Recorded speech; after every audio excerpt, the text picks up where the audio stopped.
what do we have here? An opportunity to lose all of your money if you follow the herd. But if you watch this video, I'm going to teach you guys how to not fall for any tricks that are out there right now and not to get burned or wrecked, as they say in the crypto community. And if you're new here, my name is Lewis, and I love teaching you guys how to invest into stocks and crypto and how not to lose it all. You can call me the coolest crypto cat on YouTube, or you can just call me Lewis, whatever you prefer. And today we're going to talk about just that. There's so many things that are being thrown at us right now that it's really hard to pick out which one is going to be the right investment. So let's talk about stocks first, right? A lot of people who are watching videos right now on YouTube and doing their research are newbies, and they're gonna be swung into the wrong direction. I get it. I did the same mistake when I was younger. I would listen to people who I confided in because I saw them on the internet, and I would say, hey, he's trustworthy. I'm gonna follow his lead and I'm gonna go and invest in that. And that's what's happening to a lot of people right now. They're being led to the slaughter. Unfortunately, it's for a good cause, but it's still gonna hurt a lot of people. What's going on right now with GameStop and what's going on AMC, BlackBerry, even Tootsie Roll and Naked, all these companies, we're seeing there is a lot of FOMO. FOMO is called fear, well, the acronym, it stands for fear of missing out. And a lot of people right now, they see that people are making money. The stock is on a roller coaster. It's going up by several 100% every day. I want a piece of that. I want to make money so I can pay off my bills. I want to make money so I can go on vacation. Or maybe I just want to be able to put food on the table. And I hope it's not as extreme as that, because you shouldn't be, YOLOing or FOMOing or whatever you call it in order to be able to make money. But I'm going to show you guys that there's still great opportunities out there to make money on fundamentals. There are some great opportunities right now, not in these speculative stocks that a lot of people are focusing their attention on, but on companies that are on sale right now, because everyone's attention has focused into these stocks that are going nuts right now, the hottest trending stocks in the world, but people are missing the bigger picture. There are some really good companies, and the other reason why these companies are so really, in my opinion, on sale right now is because a lot of these funds and institutions have been selling out of these really good blue chip stocks to be able to cover their positions in these shorts that they have. So let me get started by telling you about one of them that I just purchased this morning. And I'm so excited. I don't know why it took this long to buy this company, but they have absolutely devastated and crushed their Q4 earnings for 2020. And I really didn't know, I don't know why I procrastinated so long, but I'm so happy. I think it's probably one of the ones I'm most proud of. Their fundamentals are so good and their numbers look so attractive, and they have such great technology. And the company I'm talking about is Skyworks Solutions, guys. If you don't know who they are, they're a chip maker, and they pretty much build all the chips for Apple and a lot of other companies too. So that's what I like about them, guys, is that they have very established business and they're printing money, guys. They're doing so well. I bought it this morning. I'm already up almost 6% in stock. Obviously, tomorrow I may go down 6%, and the next day it might go down another 3%, but I'm keeping this one for the long term. And the reason why I'm so excited about this is because they blew out their numbers for Q4 by more than anyone could have even imagined, right? Crushed it, definitely just killed it. And the stock barely moved, guys. It barely moved because everyone was piling their money into the wrong things. Not the wrong things, but you know what I mean. Companies that don't have the fundamentals for the long term, Don't judge me. I think what Wall Street bets people are doing is great. I even think that, what is going to come out of this could be possibly really, really good. But we're also going to talk about some of the downside of that. The downside of that is that good companies are getting hurt, such as Tesla, Apple. A lot of these blue chip companies that normally would be trading for more money are actually on sale right now. So it's not so great for those companies, but it's not like exactly bankrupt or anything, right? They're still in great shape.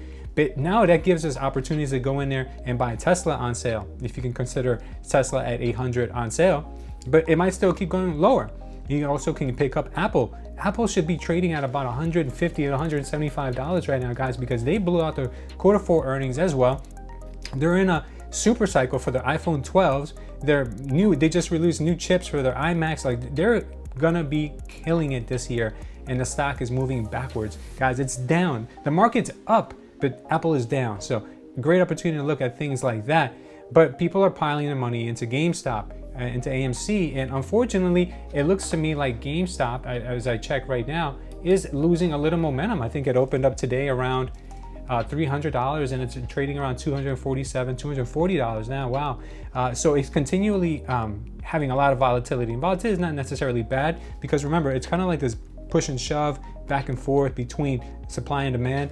And I sincerely hope that the people who are holding out and not selling their shares because they want to prove a point, I hope that they get to cash in big time, because what they're doing is very valiant, I would call it. They're very brave for doing that, because a lot of people would have sold already. There's guys in here sitting on almost $50 million and they're not selling. There's guys in here that have made $1 million and meanwhile they're living in their parents' house. You know, like, they're holding out and trying to prove a point so we don't continue to get pushed around or swept under the rug because Wall Street sets all the rules, and that's how it's been forever. But now these things are being brought to light, so I'm very glad that that's happening. But now let me move on to the other things, the kind of like the side effects of what's going on right now with this movement. And one of the side effects that I'm most passionate about is the fact that silver is finally getting the attention that it deserves. And I'm kind of kicking myself because if you've seen my previous video that I'll link up here, I recently sold the majority of my gold and silver about a couple weeks ago, right? And now silver wants to take off after I've been holding it for what, over 10 years? Well, lucky for me, I still got a good sized moon bag and a couple other things laying around. And if you guys have never seen what silver bullion looks like in real life, well, it's like this. It's really pretty, and you can actually get the silver bug and start collecting these things, and before you know it, it just becomes, you end up on a show called Hoarders or whatever it's called.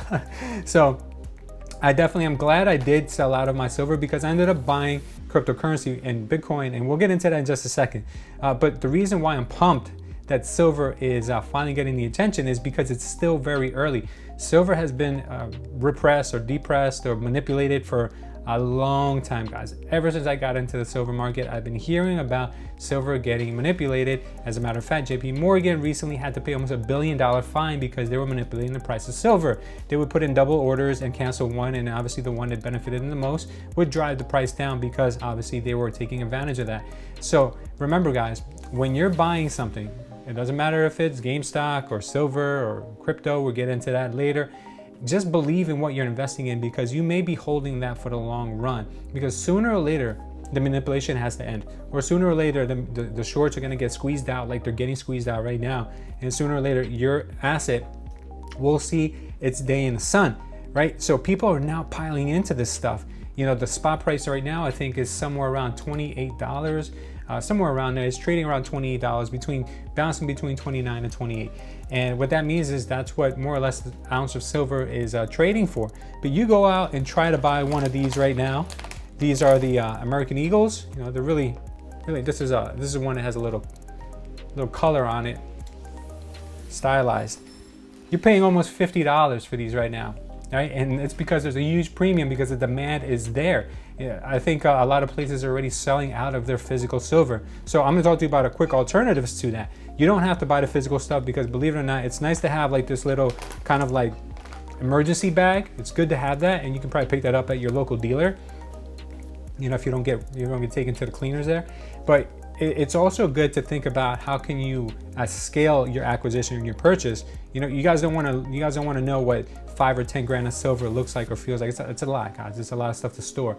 What you can do is you can buy exchange traded funds or trusts like SOV or Sprott physical silver trust. You can buy those, and it's a lot of people don't like that, especially the silver and gold bugs. They don't trust those things.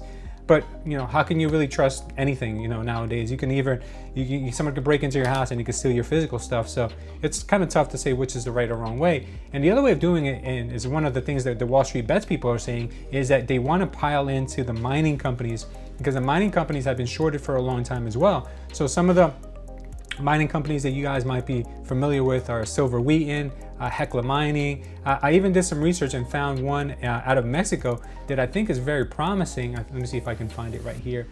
Oh yeah, IPOAF. It's a mining company out of Mexico, but they're their fundamentals look really good. Their numbers look excellent. Their cash flow looks really, really good. That's a penny stock, guys, or at least it's not a penny stock. It's not trading for pennies. It's actually trading for almost $17, but it's traded over the counter. So if you are going to buy that or look into it, because don't buy anything I tell you to buy or don't buy anything I bought, make sure you look into it. And if you do decide to buy it, make sure you're on a platform that allows for you to be able to try trade pink sheets or over-the-counter OTC stuff, which is normally not able to be traded on sites like Robinhood or WEBULL. And if you're still using Robinhood, guys, shame on you. You should look for a different brokerage. If you're interested in getting WEBULL, I'll leave my link down below. You can get 4 free stocks. Now, the next thing I want to talk to you guys about is investing into crypto, because if anything good is going to come out of this whole mess, it's that people are finally beginning to wake up when it comes to crypto. But there's also dangers in investing in crypto, because there's people right now pushing coins like Dogecoin. There's so many people pronounce it so many different ways. Dogecoin. There's people pumping up XRP, which could very well be the biggest crypto ever, but at the moment right now it's in hot water. So I'll get into explain that in just a sec. But let me start off with Dogecoin. Dogecoin, if you're not familiar with it, is a meme coin. It doesn't really have any utility, any purpose. It was just created as kind of like a joke. You know, it was kind of like let's poke fun at the cryptocurrency market and see if we can take this little joke coin and make it be valuable, right? Because a lot of people were saying that cryptocurrencies didn't really have any value, and we were just giving it the value. So it's been around for several cycles now, which is pretty impressive, but it was trading under a penny just a few days ago. And soon after the pump from whoever has been pumping this thing up, because remember guys, there's a lot of people out here who are masquerading as like, you know, activists, but they're really just trying to pump it up so that way they can cash it out at the very highest price. Recently, the price went to 8 cents, which doesn't sound like a lot, but imagine if you would have put in $1,000 when it was less than a penny and it went to 8 cents, you would have been sitting on over $10,000. But equivalently, if you would have put in $10,000 when the price was 7 or 8 cents and now it's trading at less than 4 cents, you would already been down half your money. You've already lost 5 grand. Believe it or not, they're still pushing back and forth. These guys are still fighting, trying to get this thing to come back up. But it's not looking too good, guys. I'll be honest with you. And it could go to zero any day. And there's really no one you can complain to, because the SEC doesn't oversee Bitcoin or any cryptocurrency. So you can't go and put a complaint to anyone. So be careful with pump and dumps. And I'd stay away from Dogecoin. As a matter of fact, I had someone reach out to me the other day, and she was commenting on one of my videos. She said her husband just bought Dogecoin. That's how much they know about it, that they're calling it Dogecoin. And I mean, obviously no disrespect, because that's not their expertise, but I told her, I think you need to join my investor group, because you need to learn about this stuff. You shouldn't just be letting your husband or your partner or anyone just invest blindly into things that can burn them.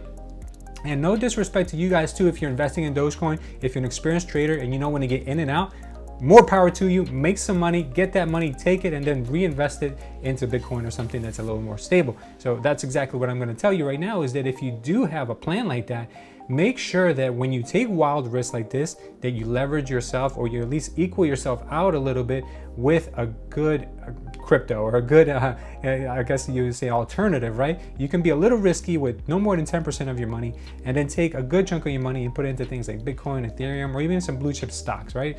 And that way you're balanced out, and you don't have like all of your money into something that could speculatively blow up on you. And if that's the case, what's going to happen is, if this is your first introduction to crypto and this is the first thing that happens to you, is that you lose all your money or half of it, you're going to think that the crypto market is rigged and it's no good, and you're never going to come back to it. And that's what happens to a lot of people. That's what happened to me when I first got started investing in stocks. I got burnt buying the wrong penny stocks, and I didn't go back for a long time. I just parked a couple of dollars I had left over into Tesla, and I let it ride. And thankfully, more than 10 years later, it more than recuperated all my losses. So that's how I invest today, guys. I invest for the long term, because I know that's really where the value is. If you don't believe me, there's a lot of guys who started thinking that they could be day traders, such as Warren Buffett.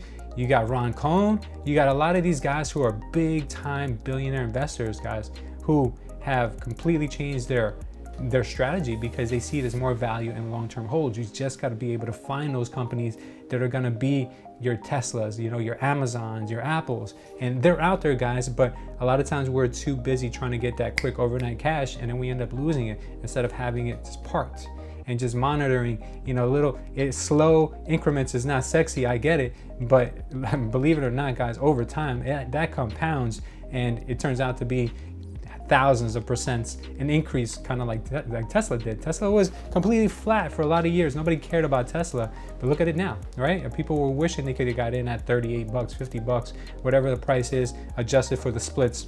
But it is what it is. You know, we just have to think forward. So what do I think is the best investment out of all these? Well, it just depends on you guys to stay away from things that are being hyped up right now. XRP is another one. It's a great investment if you're okay with losing money, all right? I know that sounds crazy, but XRP is one of those that can either make you broke or make you very rich, because XRP carries a technology that could revolutionize the way that money is transmitted all over the world, especially for institutions like banks and funds and things like that. But right now they're being sued by the SEC because they're being considered a security. And if it turns out that they are a security, then they're probably up, you know, Shit's Creek probably. But if they're not a security and they end up proving their case, then this crypto can have several 100% returns, guys. So what I would do is probably take what I will do and what I am going to do, and I know a lot of people are probably going to say I'm crazy because XRP is going to zero. I'm going to take a little bit of cash and put it into XRP, because if it does go through the roof, even that little bit of cash is going to be really nice. So I'm going to take a little risk on that. But at the end of the day, guys, in my opinion, the safest stuff out there is Bitcoin and Ethereum. We even got Elon Musk to basically give his support for Bitcoin last night on Clubhouse. After that, I think people are starting to really come around to understanding that Elon is really pushing this right now. It wasn't just a hack on his Twitter account where, you know, someone posted Bitcoin in his profile. He really does appreciate the technology, and hats off to Elon, guys. If you haven't heard, Elon Musk last night pretty much got all the questions answered for Robinhood investors, you know, people who invest with Robinhood, to find out what is the real deal behind why the CEO closed down and shut down trading. He pretty much got all the answers that we needed to know. And he even went as far as asking the guy, are you being held ransom? Like, are you being kidnapped? And blink twice if you are, because, you know, we understand if there's people, you know, pulling the strings and you're just a puppet. We get it. You know, unfortunately, Robinhood is being kind of like the ragdoll right now. They're being beat up for everything that's going on. And I don't really necessarily think it's all their fault. I just really think that they're in between a rock and a hard place. And unfortunately, it doesn't look good for the future of Robinhood. And that's one of the reasons why I'm investing into alternatives such as IPOE, which is a SPAC that Chamath Palihapitiya, I think that's how you say it. I'm not even going to continue trying, but he is bringing this company to the stock market very soon through a reverse merger, through a special acquisition company called IPOE. And I like it. I mean, I'm a big believer in Chamath. You could say I've drank the Chamath Kool-Aid. But ever since I did invest into this, guys, last week, the stock is up 50%. And the reason why is because they're a banking company. They give out loans and you could bank with them, all this great stuff. But they also have a wallet, so you can buy cryptocurrencies and you can leave it there. And they also have an app that you can use for stock trading. So meanwhile, Chamath has been going on all of these shows and really sticking up for the little guys, really having our back, and really ripping the funds and the billionaires, saying that it doesn't matter that they're losing money. Good for them. They deserve to lose money because nobody cares when we lose money, right? So he's like an advocate for us. And meanwhile, he's dropping these little hints about, like, hey, if you don't like, you know, your trading app or Robinhood or wherever you're at, try SoFi. And SoFi is the bank that he's bringing onto the stock market right now. And they're a solid company, guys. I think they could be a big disruptor for the major institutions, major banks that are out there right now. So that's just one of the companies that I invested in recently. I've also picked up obviously some Skyworks and a couple of other ones. And if you want to find out about those, guys, I'm inviting you to join us tomorrow if you can make it to our investors meeting at 9 a.m. on Zoom. If you're interested in that, click on the first link down below in the description. If you can't make it, if you're watching this video after February 2nd, then you can catch next week's. Just join our group, guys. I'd love to have you. And if you want to learn more about any crypto trading, then you're going to want to watch a video right here on the screen. But before you go, don't forget to give this video a humongous thumbs up. Share it with anyone who you think would find it helpful. And don't forget, guys, hit that notification bell so you can be alerted when we make any new videos just like this. Thank you. I love you. And I'll see you on the next video.